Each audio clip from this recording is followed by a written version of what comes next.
Thank you so much. Thank you for being here today and appearing before this committee. It's unfortunate that the policies of this administration have shifted what was a thriving economy just a few years ago to an environment of economic uncertainty and unprecedented inflation. Today, individuals, businesses, and lenders are all facing the challenges of the current high interest rates. We are seeing that in our daily lives across the board. Despite this, banks in my state of Alabama have remained resilient, and I am so proud to be able to say that. At the same time, that cannot be said of the banks that are represented sitting before us. Mr. Becker, I'm concerned with the lack of responsibility that you have chosen to take for the role that you played leading up to the failure of the bank that you led for the last 12 years. While your written testimony points to a number of issues that you believe are responsible, I think the answer to the question of what happened to your bank lies in the first sentence of the Federal Reserve's 118-page report. It states Silicon Valley Bank failed because of a textbook case of mismanagement by the bank. Mr. Becker, I believe that good management starts from the top.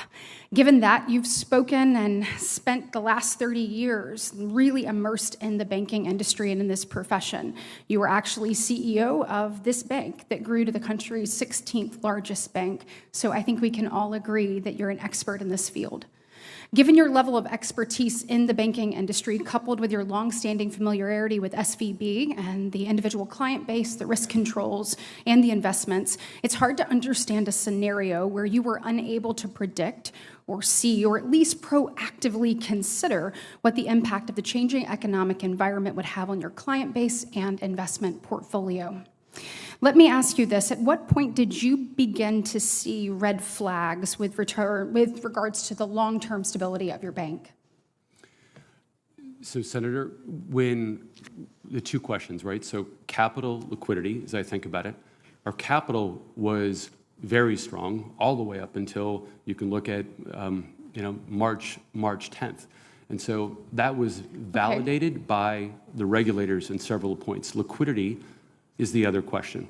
And so when you looked at 22, clearly our clients were impacted by the economy and rising rates. So when did you see a red flag? We saw in the first quarter of 22 would have been when we started to see a slowdown because of the increase in interest rates with our client base. So tell me, what did you do wrong? In reflection, looking back over the last 5 years, and particularly the last 3, what could you have done differently to prevent this from happening? Senator, I've thought about your question, especially over the last 8 weeks, pretty much every day. And, it's amazing. I mean, hindsight, we can look at the fastest rate rise Absolutely, in 40 years. And that's what I'm asking you to do. In hindsight, what could you have done differently? We can have the best quarterback in the entire country win a Super Bowl. He even goes back and he dissects film to see when he should have stayed in the pocket longer, when he should have moved here. Everyone does this, especially the teams that lost. You lost, and you lost big. When you dissect that, what could you have done differently? Senator, I think about the when we were making the decisions, so the investments, and when our team made those decisions, I truly do believe that we made the best decisions we could. So you think, I only have a minute and 19 seconds left. Let's get to it. There is nothing you think you could have done differently. Senator, if the... No, yes or no. Is there anything you could have done differently? If the team would have known it was going to be the fastest race in history, I believe they would have considered different decisions. So you still take no responsibility for any of this? Senator, I was the CEO of Silicon Valley Bank. I take responsibility for what ultimately happened. Okay, if you take responsibility, then will you give that $1.5 million bonus back? Senator, as I previously said, I'm going to cooperate with the process that But I mean, will you do it? You don't have to. I mean, will you do it? Let's say they say, no, you don't have to give it back. Will you give it back?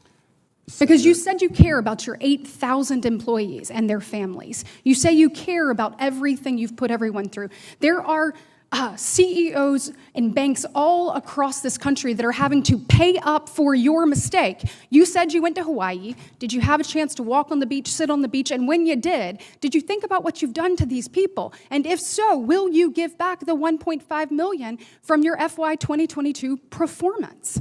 Senator, as I previously said, I'm committed to cooperate with the process, with the regulators, and other agencies that I know are going to be looking into that specific question. Okay, well, I hope even if for whatever reason they say you don't have to, I hope that you dig deep and you decide that that needs to be somewhere besides in your pocket.